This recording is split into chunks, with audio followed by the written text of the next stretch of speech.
We begin with news from Trinidad and Tobago. The parliamentary opposition is disputing a claim by Deputy Commissioner of Police in charge of operations, Junior Benjamin, that the crime situation is under control. DCP Benjamin made the comment while addressing a press conference last Thursday. But speaking at a press conference on Sunday, opposition Senator David Naked argued that the pronouncement by the senior lawman is not only false but shocking. According to Senator Naked, citizens are living in fear amid escalating crime. He says TNT is not only witnessing an increase in murders but an escalation in the kind of savagery and barbarity among criminals. We hear these kinds of cliches that they have crime totally under control. I think it was made by a DCP Benjamin. And that statement was so shocking. It was so irrelevant. It was so banal that not even someone irrelevant and banal as Fitzgerald Hines could substantiate it. He, when asked about if he agreed with that statement, he spoke about Hamlet, to be or not to be. He spoke about Trousseau. He spoke about Thoreau.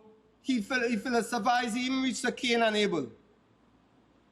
But the question was clear to the whole of Trinidad and Tobago, that crime in Trinidad and Tobago is completely out of control, and completely out of control more so by this government.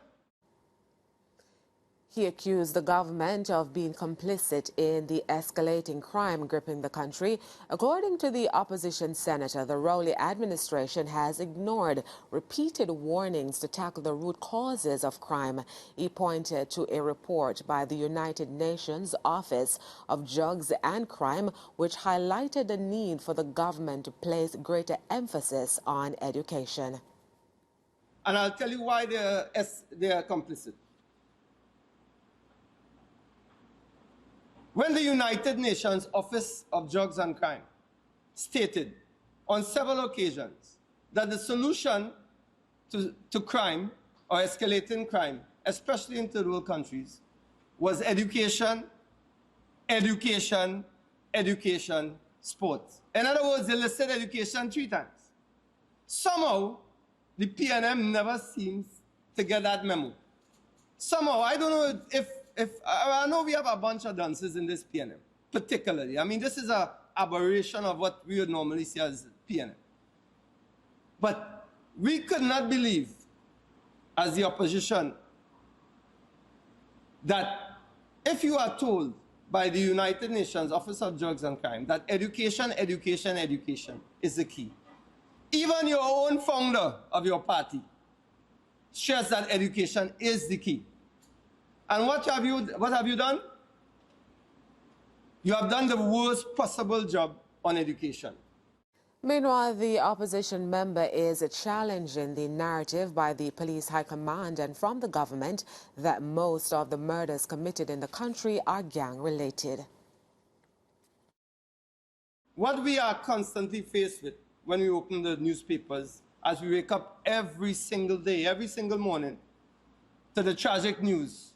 2 killed, 2 brother and sister, siblings, murdered. Kevon and Chanel Singh, murdered, absolutely tragic in New Grant.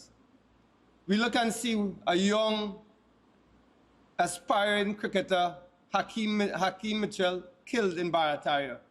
They said as a result of just happened to be there, the wrong place, wrong time. And you know, the PNM tries to frame every single murder that happens as somehow gang-related. While we know for a fact that's not true. They believe, the PNM, that once you classify murders as gang-related, the public will say, oh, okay, has nothing to do with us. But that's not, that is so disingenuous.